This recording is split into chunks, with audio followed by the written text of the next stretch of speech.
The debt crisis in Europe deepened overnight, with Italy's government bonds coming under sustained attack. The 10-year bond rate for Italy soared well above 7%, sparking fears that Europe's third largest economy could go broke. Nervous investors sold off shares and commodity prices tumbled amid fears the crisis could cause a global recession. Joining me to analyse the situation is economics correspondent Stephen Long. Stephen, I thought investors were happy that Silvio Berlusconi was going.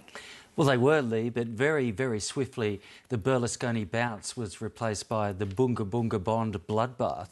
I was watching it last night and it was extraordinary. Minute by minute you saw the yield or the interest rate on the 10-year Italian bonds going up from in the 6s to the 7.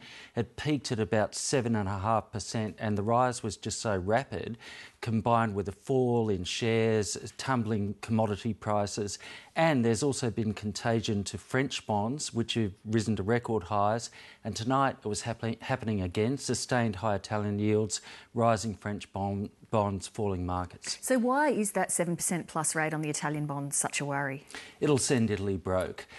Over the next year, Lee, Italy has to roll over about 300 billion euros of debt. They've got about 40 billion euros due in February. They've got some short-term bonds due pretty much immediately, but the word is that the Italian banks have been lent on to buy those. But if they were to have to fund them at that interest rate, it would be punishing, crippling for the country. It's academic, though, because it wouldn't happen. No one would buy them at that rate, despite the attractive yield, because they would figure that Italy was headed for default. So bailing out a country like Italy, I presume, is a bit of a different proposition to bailing out a country like Greece. Indeed. It's too big to fail, but too big to bail, too big to rescue. To put it in context, Lee, the rescue fund that Europe set up is made up of guarantees or pledges from Eurozone member states. Italy represents 20% of that money, 20% of those guarantees. So if it goes, the game's over for that fund. So is there any solution?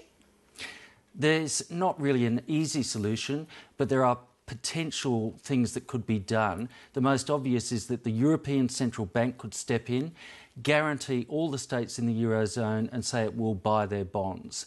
And that could potentially work, but the Germans are dead against it because of their history. They fear hyperinflation, what happened in the Weimar Republic and led to Hitler. And so the Germans are quashing that. The European Central Bank says it won't do it. The other alternative, which is now being seriously contemplated, is a breakup of the Eurozone, that effectively you'd shut down the banking system for a while, put in capital controls, and then break it up, have managed default and get rid of the peripheral countries. Those are live options in play now. Well, you're on holidays uncontactable all next week, which is a guarantee the whole thing's going to melt down while you're away. I'm sure it will. Stephen Long, thanks very much. You're welcome.